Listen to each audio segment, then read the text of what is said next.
और एक खबर मैं ज़ोहेब को कहूँगी ज़रूर पानी पी लें क्योंकि इनका बड़ा फेवरेट ये पानी पी रहे हो। ऑब्वियसली हम जब चाय नहीं पिलाएंगे तो पानी पिएंगे, कॉफ़ी। अच्छा जी, आपको बताएं कि खैबर पख्तूनख्वा की 2 यूनिवर्सिटीज़ ने तलबा और तालिबात के लिए ड्रेस कोड जारी कर दिया है और आकिल बालिग अफराद जो हैं उनकी समझदारी को भी इस तरह चैलेंज किया जाएगा तो उनमें एतमाद कहाँ से आएगा, ये बहुत बड़ा सवाल है। लेकिन छोड़ दें इस सवाल को, पहले आपको बताते हैं कि हुआ क्या है कि तो जामियात में जहाँ मयार तालीम, शिद्दत पसंदी के रुझानात, जिनसी हरासगी की रोकथाम पर ज़्यादा तवज्जो की ज़रूरत है, वहाँ यूनिवर्सिटीज़ की इंतज़ामिया गैर ज़रूरी पाबंदियों पर ज़्यादा तवज्जो देती नज़र आ रही है। That is what our opinion is. Khyber Pakhtunkhwa में एक बार फिर तालिबात का लिबास मौजू बन गया है जी। सारी जो प्रॉब्लम्स हैं ना वो उधर से ही आती हैं, ऐसा लगता है। जिस तरह नोटिफिकेशंस जारी होती है ना तो ये लगना स्टार्ट हो जाता है। तो लिहाजा जहां गवर्नर शाह फरमान की हिदायत पर अमल करते हुए खैबर पख्तूनख्वा की 2 यूनिवर्सिटीज़ ने नए ड्रेस कोड पॉलिसी नाफिज कर दिया। अब वो एग्जैक्टली क्या है जो है बताएं जी। इस पॉलिसी के तहत हज़ारा यूनिवर्सिटी और बाचा खान यूनिवर्सिटी में लड़कियों पर न सिर्फ टी शर्ट, चुस्त जीन्स, भारी मेकअप और जेवरात पहनने की पाबंदी। जेवरात जी, तो झूमर देख लिया था किसी कोई पहन के गया, मतलब वो तो जो भी अब पूछेंगे ना हम आगे चल के ये इस बारे में कि क्या कुछ क्या देखा क्या नहीं। बल्कि वो फैंसी बैग आगे भी है ना बात अभी, बल्कि फैंसी बैग्स या पर्स भी साथ नहीं ला सकेंगी, जबकि लड़कों के लिए भी है। लड़कों पर यूनिवर्सिटी में स्किनी जीन्स, कलाई की चेन्स वगैरह, ये जैसे ये इस तरह के पता नहीं अब ये अलाउड है या नहीं वजह से तो लंबे बाल रखने पर पाबंदी आयद कर दी गई है। इससे पहले इसी हुकूमत के दौर में स्कूल्स की तालिबात के लिए अबाया लाजमी करने का इशू भी सामने आया था और हर बार यकीन दहानी कराई गई कि हुकूमत ऐसी मॉरल पुलिसिंग नहीं करेगी, लेकिन फिर वही सब बातें सामने आ जाती हैं। तो आगे बढ़ते हैं, पूछते हैं कि क्या वजूहात क्या है ये नाफिज करने की। आखिर जब ये इक़दाम लिया गया तो इसकी कोई वजूहात भी होंगी। हमारे साथ मौजूद है वज़ीर आला खैबर पख्तूनख्वा के मुशीर बराए इंफॉर्मेशन टेक्नोलॉजी ज़ियाउल्लाह बंगश। बहुत शुक्रिया, आपने वक्त दिया। इस बारे में थोड़ा बताइएगा। यूनिवर्सिटी लेवल का तालिब इल्म उसको यकीनन मैच्योर होता है, वो मैच्योर इंसान होता है, उसे समझ भी होती है कि क्या करना है, क्या पहनना है, कैसा बर्ताव रखना है, इसलिए वो आगे आता भी है। पाकिस्तान में हर जगह हमने देखा है। फिर उन्हें पाबंदी कर दी जाए, उन पर लगा दी जाए कि यूनिफॉर्म ये पहननी है, आपको ऐसे रहना है, ये ना पहने, वो ठीक है, ये ठीक है। ये सब क्या है, थोड़ी सी वजाहत कीजिए, क्यों आपने ये फैसला किया?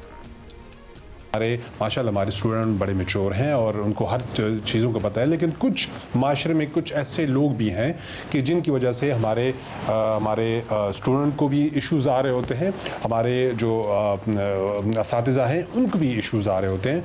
तो ये जो एक हुकूमत का एक डिसीजन है कि हमारे जो तालिब इल्म हैं, जो तलबा हैं, उनके लिए एक ऐसा ड्रेस कोड दिया गया है ताकि उनको पहचान हो कि अगर यूनिवर्सिटी में अगर हमारे स्टूडेंट आ रहे हैं तो हमें ये पता चले कि ये हमारे टीचर्स हैं और ये हमारे स्टूडेंट हैं, ताकि उनको उनकी पहचान हो। अक्सर अब ये सूरत हाल यूनिवर्सिटीज़ में हो गई है कि उसमें हर तरह के लोग वहाँ पे हो रहे होते हैं और जिससे यूनिवर्सिटीज़ का माहौल ख़राब हो गया है। तो ये हमारी हुकूमत का ये फ़ैसला कि हम इंशाल्लाह इस तमाम जो यूनिवर्सिटी लेवल पे जिस तरीके से हमने अभी इस फैसला किया हुआ है, तो यकीनन ये माशरे के लिए भी और ये हमारे तलबा जितनी भी तलबा हैं उन सब के लिए इंशाल्लाह ये एक अच्छा डिसीजन होगा। अच्छा चलें ठीक है, ये तो आपकी एक्सप्लेनेशन थी। बंगे साहब ये बताएं कि पाकिस्तान में कहीं भी कोई भी यूनिवर्सिटी हो, वहाँ आने वाले ये जानते हैं कि कल्चर क्या है। ऑब्वियसली पाकिस्तान से ही तो रोज़ सुबह उठ के अपने घर से आ रहे हैं ना, किसी और मुल्क से तो नहीं आ रहे, तो ज़्यादातर इसी इलाके के लोग होते हैं। तो हुकूमत के पास ये जिम्मेदारी कब से आ गई कि वो माशरती इक़्तिदार और मुनासिब तर्ज़ अमल की तशरीह भी करें और उसका नफाज भी करें। तो ये काफ़ी टॉल ऑर्डर है और बहुत भारी रिस्पॉन्सिबिलिटी आप लोगों ने अपने ऊपर ले ली है। तो आप समझते हैं कि ये करना ठीक है और इसके वो नताइज निकलेंगे जो कि आपने सोच के रखे हुए हैं?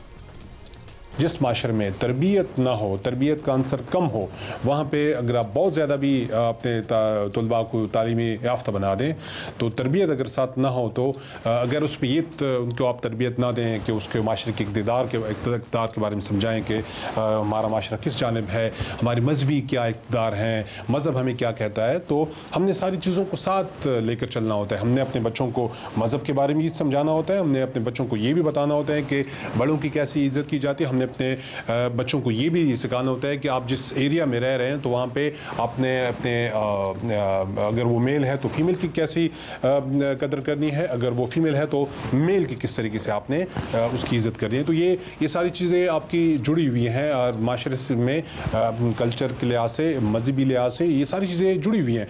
तो ये हुकूमत की भी एक जिम्मेदारी होती है कि वो अपने इर्द गिर्द अपने माहौल में और अपने जितने भी तलबा हैं उनके लिए यूनिवर्सिटीज़ लेवल पे, कॉलेजेस लेवल पे उनकी तरबियत का भरपूर ख्याल रखे, ये हुकूमत की जिम्मेदारी। अच्छा, ये कहिएगा कि हमारी जामियात के बड़े मसाइल में तालीम का मयार है, शिद्दत पसंदाना माहौल भी एक बड़ा मसला है, फिर हिरासानी की शिकायत है। क्या ये वो मामला नहीं है जिन पर हुकूमत का फोकस पहले होना चाहिए? इन चीज़ों को कंट्रोल करने के लिए हुकूमत क्या कर रही है? आपने देखा होगा कि यूनिवर्सिटीज़ में बहुत सारे ऐसे वाक़यात हो जाते हैं जिसमें फ़ीमेल तलबा को हरासा किया जाता है, ये भी एक फैक्टर है। इस तरीके से और बहुत सारे मामलात होते हैं जिसकी बुनियाद पे ये सारे फ़ैसले होते हैं। तो देखें कि अगर हम इस तरह के डिसीजन ले रहे हैं तो इसके पीछे बहुत सारे, वही मैंने कहा कि बहुत सारी चीज़ें होती हैं। और इसमें आपने कहा कि तालीम पर भी तवज्जो देनी होती है। तो हाँ जी बिल्कुल, मैंने जैसे पहले कहा कि हम तालीम के साथ साथ तरबियत पर भी अब फोकस कर रहे हैं। इस तरह जामियात के और बहुत सारे इश्यूज़ होते हैं, उस पर भी हुकूमत के फोकस होता है। तो हर एक चीज़ को देखना। चलिए ठीक है, आपने अपनी एक्सप्लेनेशन दे दी। ज़ियाउल्लाह बंगे साहब हमसे बात कर रहे थे और everybody can have various different opinions about it, लेकिन जिस इलाके की यूनिवर्सिटी हो उस इलाके में ऊपर से उचेचा बताने की क्या ज़रूरत है कि आपकी जो कल्चर है इर्द गिर्द या जहाँ से आप आते हैं, आप उस शहर से नहीं, आप इस शहर से हैं, तो आपको ये नहीं करना चाहिए, आपको ये करना चाहिए। किसको नहीं पता होगा? They have grown up there, they live there, उनके माँ बाप, उनके रिश्तेदार, उनके अबाव विदात सारे वहीं से तो आए हैं, तो उनको पता है। ऊपर से उनको बताने की क्या ज़रूरत है? एंड अगेन ये बच्चे ही आके फिर अगर कह दें कि देयर आर 100 अदर इश्यूज़ जिन पे पहले बात की जाए, रादर देन लड़कों के जी बाल छोटे किए जा रहे हों या लड़कियों की ज्वेलरी उतारी जा रही हो, अननेसेसरी चीज़ें लग रही हैं। But that is just my opinion, so let's see. वैसे मैं ये कह रहा था कि स्टूडेंट्स का भी अगर हम उनके शॉर्ट्स वगैरह ले लेते हैं और उनसे फीडबैक लेते हैं कि भाई ये जो हाँ, तो ये आगे ज़रूर हम बात करेंगे और उनका भी फीडबैक आना चाहिए। जी जी, ready to reverse our opinion as well, अगर वाकई स्टूडेंट्स भी यही चाहते हैं।